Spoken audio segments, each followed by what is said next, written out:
Good morning. Good morning. I'm like wondering if I should just go down here for the mic, but I'm gonna stay up here. And whoever regulated the temperature to only be 92 degrees right now, thank you. And I'll probably Just for you. just for me, thank you, appreciate it. And it's probably, you know, I saw 104 in the forecast for today, and so I think I'm gonna go ahead and go. So I have a message to share with you today. One of the things that over my times is I don't like having words I don't understand, and so a lot of times there's words just thrown out, and in this teaching there's words thrown out. Like the first one I kind of got onto was principle is not bound by precedent, and people would kind of like bounce when they would say it, and I'm like, okay, what does that mean? And so then I dove into it a little bit. And so the one that I picked for today was mental equivalence. How many of you have heard mental equivalence? How many of you know what it means? Okay, we got 1.5. Well, I'm shooting for at least 2 or 3 by the end of this session with you. I think I'm almost a regular here. I think this is number 6th time I've been here to visit with you, and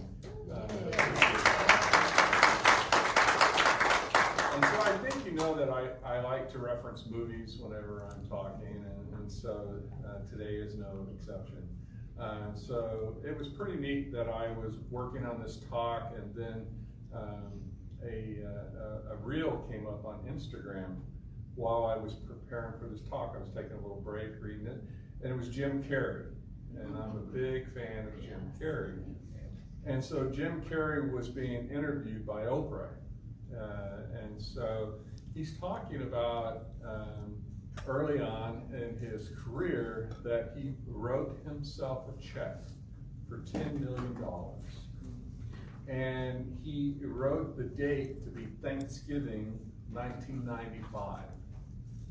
And he folded that check up and he carried it around with him. Oh, and for the memo column 4, for services rendered as an actor is what the 4 column was.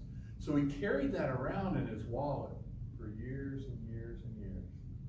In the month before Thanksgiving in 1995, he signed a movie contract for $10 million. And so then Oprah said, "Oh, so it's visualization, and so you just visualize." And he goes, "Yeah, it's you do have a visualization, but it just doesn't happen. You don't like go visualize and then go have a sandwich." And if you know the Jim Carrey, speak, it was a crack up because he's always a comedian.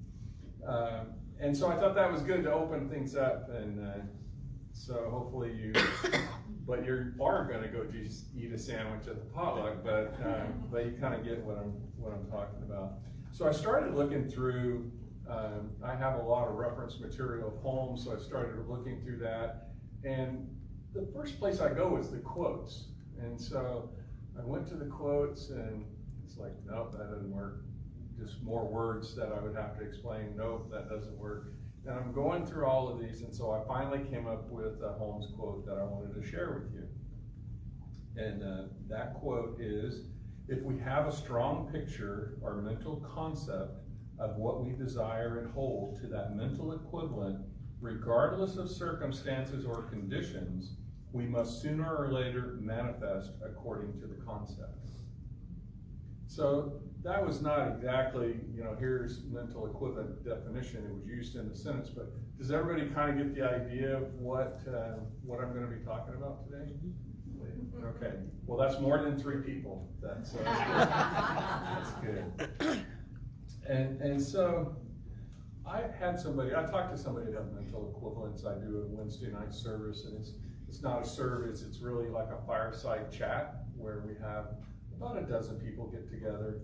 And so I talk about things, and a common question I get asked is, that's really nice. They talk about those words, but how do I do it? You know, how do I put that into use? And so now in addition to simplifying words in my talks with you guys, I also want to show you an example of how to do it. And so that's what we're going to talk about today. So there are 4 areas that we can lump all of our activities in.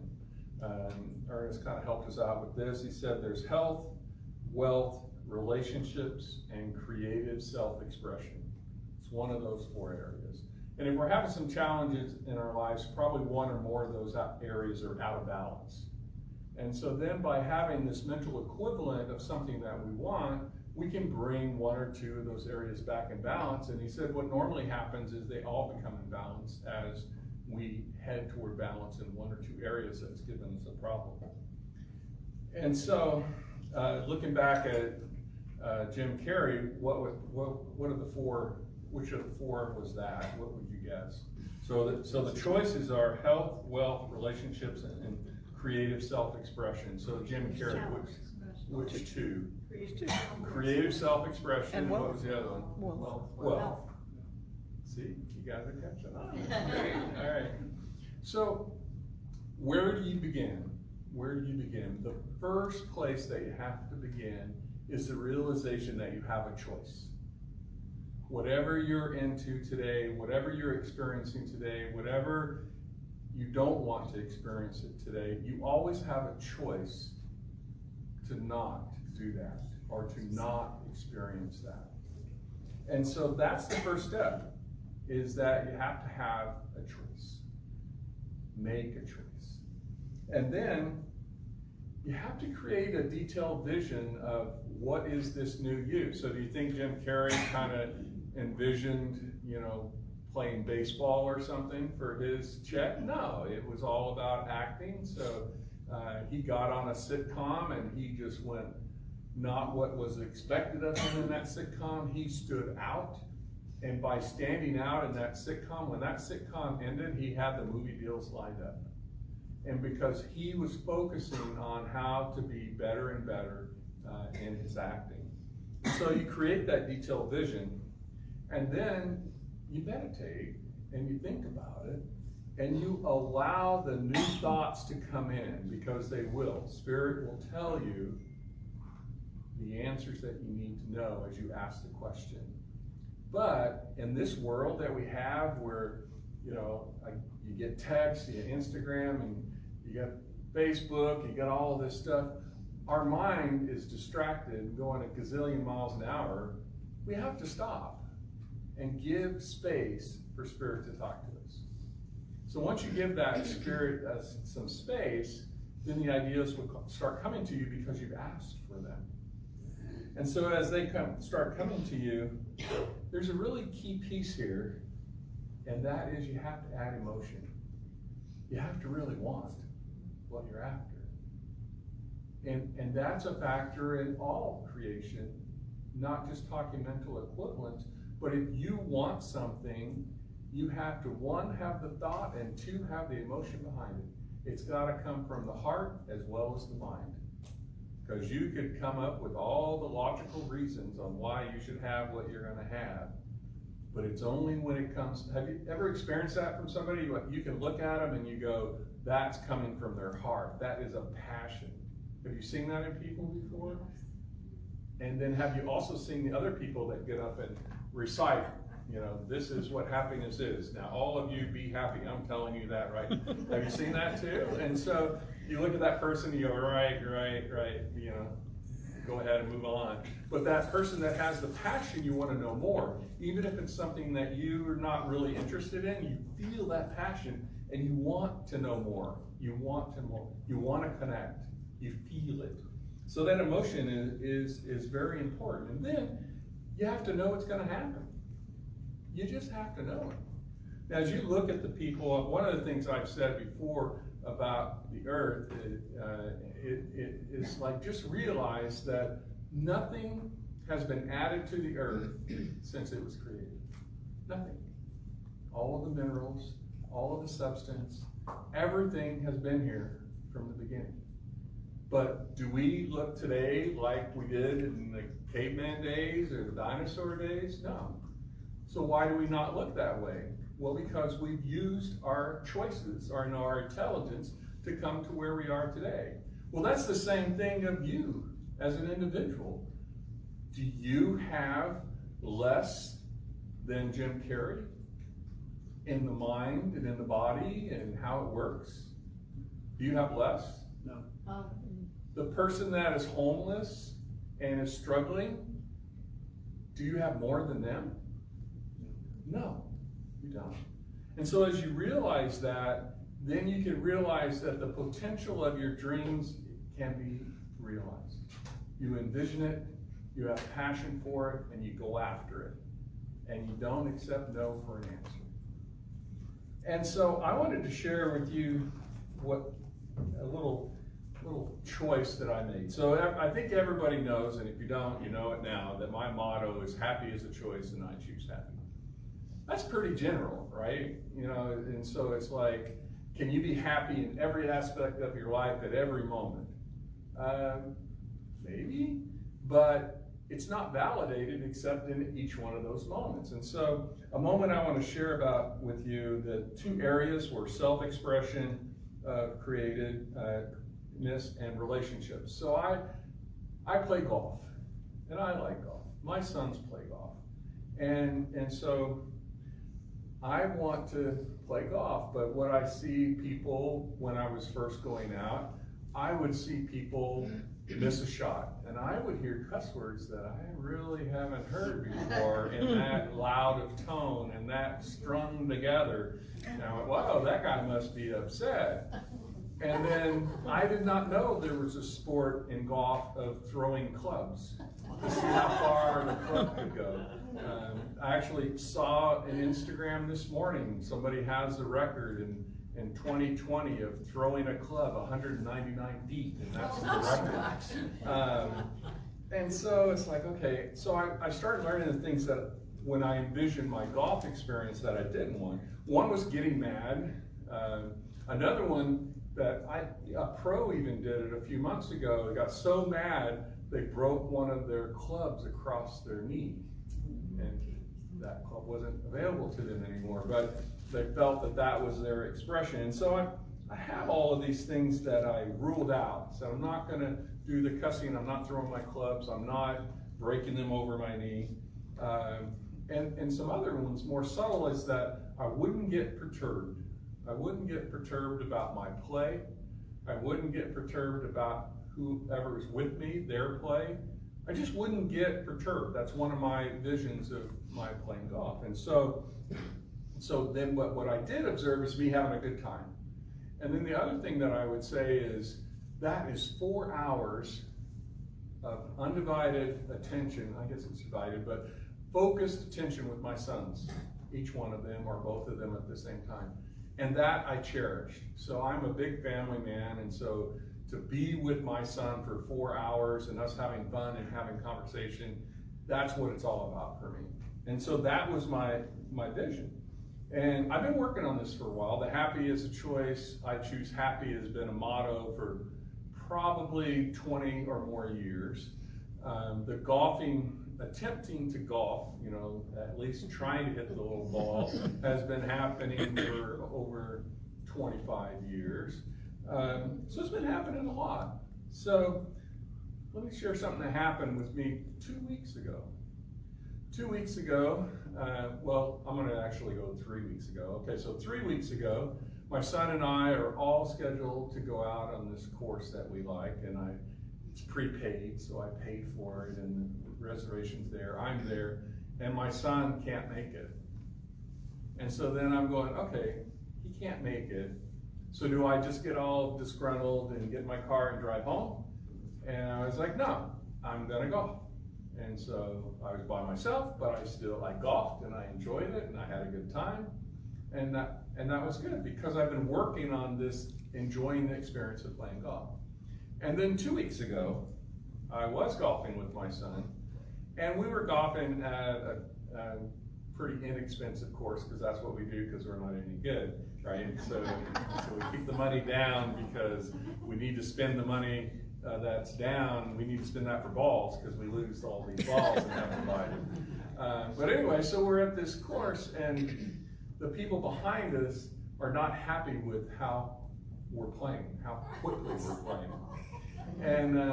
And so we're going along, and so then they hit up on us a couple of times, which means we're standing there and they go ahead and hit their golf ball, which, you know, is not safe, but that's what they were doing. And so that didn't work for them. So then on a hole, they just yelled at us, you know, move it along, move it along.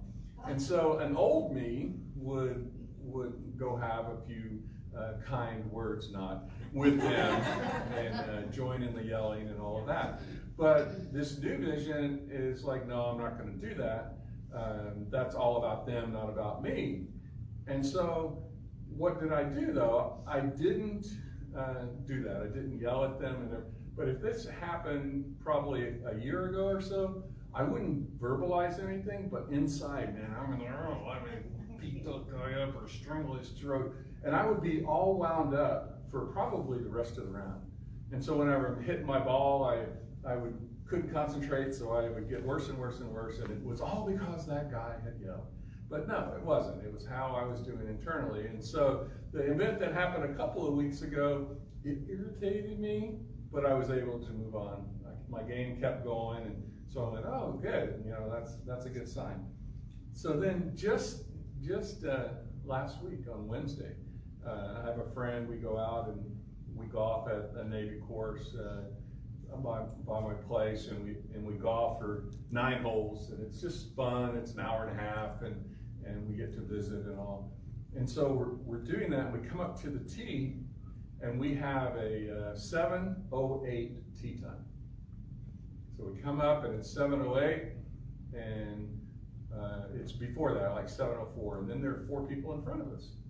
And what's your tee time? 7:12. Well, we're 7:08. Well, we've already hit. But it's our tee time. And so then we're like, okay, fine, you know, go ahead. So I'm irritated, right? So I need more work here. So I'm irritated, and so then they take off, and not only did they cut in front of us, but they have the audacity to walk and not ride in a car. So now, not only do I have to wait on them, but they're walking, and so they're not being fast, cutting in line. And so then they go down there, and so then we're all on the tees ready to go, and then there's some advanced tees for the older that just need a little bit of advantage. They don't hit as far, and they're over there, and they put a ball down on the tee, ready to hit the ball. And I'm like, wait, we are next. It's our turn. And they hit the ball. 2 of them, and they hit the ball. And so now we're going, and it's like 7:15, 7:20. But we had a 7:08 tee time. We got to go talk to them. But anyway, I didn't say that, but it worked up in me, and I recognized that, oh, that's something for me to work on. Because that is not promoting the relationship, that is not promoting happy as a choice. And so the point of that is I've been working happy as a choice for over 20 years. So do things come up where it's solved? No, it's not ever solved. You're always after that one bit better. You're always after seeing it in a different light and realizing larger and larger blessings. So whenever you talk about mental equivalence, it's what do you want in your life? Set an image for it that works for you, and then work toward it every day, and know that you can get there. Know that it's a possibility for you. Because remember, you guys are an individualized expression of God. You are God's walking around out there, and you have that power within you. It's unlimited. So the person that's playing the piano, like a concert pianist, the person that's shooting perfect table pool, or the person that you watch on TV that's the golf championship and they're getting the ball either in the hole or that close to it, you have the same stuff they have. They have just focused in on what they want, and that's been their vision, and they're going after it. And so I invite you to, number 1, make the choice. And number 2, Go after it. It's yours. It's yours. Now, all right, here's the big question.